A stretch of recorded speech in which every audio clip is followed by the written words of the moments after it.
Guys, എക്സാമൊക്കെ start ചെയ്യാനായില്ലേ? പക്ഷെ നമ്മൾ ഇതുവരെ പഠിച്ചു തുടങ്ങിയിട്ടില്ലെന്ന്. അപ്പോൾ നമുക്ക് ഇന്ന് മുതൽ അങ്ങോട്ട് സ്റ്റാർട്ട് ചെയ്യാം. ഓക്കെ അല്ലേ? സോ ആദ്യം നിങ്ങൾ നിങ്ങളുടെ ഫോണാണ് മാറ്റി വെക്കേണ്ടത്.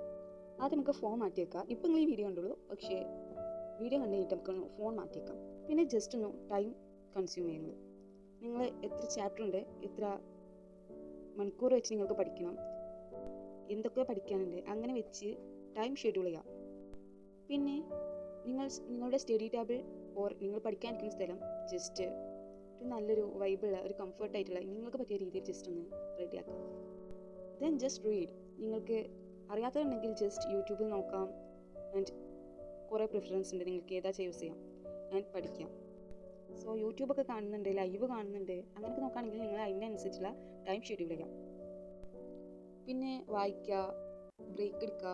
ഇപ്പം നിങ്ങൾ ഒരു 45 മിനിറ്റ് നിങ്ങൾ ജസ്റ്റ് പഠിക്കാം ആൻഡ് ദെൻ ഒരു 5 മിനിറ്റ് നിങ്ങൾ ബ്രേക്ക്. ബട്ട് നിങ്ങൾ ഫോൺ യൂസ് ചെയ്യേണ്ട ആവശ്യമില്ല. ഇവിടെ ഫോൺ യൂസ് ചെയ്താൽ പിന്നെ നമ്മൾ ഡിസ്ട്രാക്ഷൻ ആവും. സോ ഫോൺ യൂസ് ചെയ്യേണ്ട ആവശ്യമില്ല. ആ 5 മിനിറ്റ് വേറെ നോവൽസ് ഓർ മ്യൂസിക് ലിസൺ ചെയ്യുക. So insta, WhatsApp, that like YouTube shorts അതൊന്നും നോക്കാതെക്കാം. ജസ്റ്റ് നടക്കാം, നിങ്ങളുടെ ഇഷ്ടപ്പെട്ട് ചെയ്യാം. ആൻഡ് ദെൻ ഒന്നും കൂടി നിങ്ങൾ പഠിച്ചതൊന്ന് റിവൈസ് ചെയ്യാം. സോ റിവൈസ് ചെയ്യുന്നത് എങ്ങനെയാണെന്ന് വെച്ചാൽ, ഇപ്പോൾ നിങ്ങൾ പഠിച്ചത് ജസ്റ്റ് ഒന്ന് എഴുതുക. എങ്ങനെ നിങ്ങൾ പഠിച്ചതെന്ന് എഴുതിക്കാണ്ട് റിവൈസ് ചെയ്യാം. അത് നല്ല ഓർമ്മശക്തി നല്ല കൂട്ടും. അത് എൻ്റെ ഒരു ട്രിക്കാണ്. എനിക്ക് അങ്ങനെയാണ്. ഓരോ ഇൻഡിവിജ്വലിനും ഓരോരോ വ്യത്യസ്തരായിരിക്കും.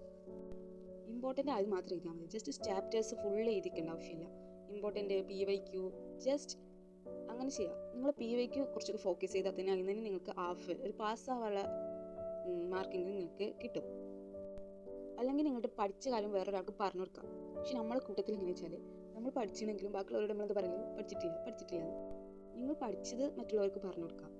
അതൊരു നല്ല കാര്യമാണ്. നമുക്ക് ഫോക്കസ് ചെയ്യാനും നല്ല രീതിയിൽ നമുക്ക് മൈൻഡിൽ വെക്കാനും പറ്റും.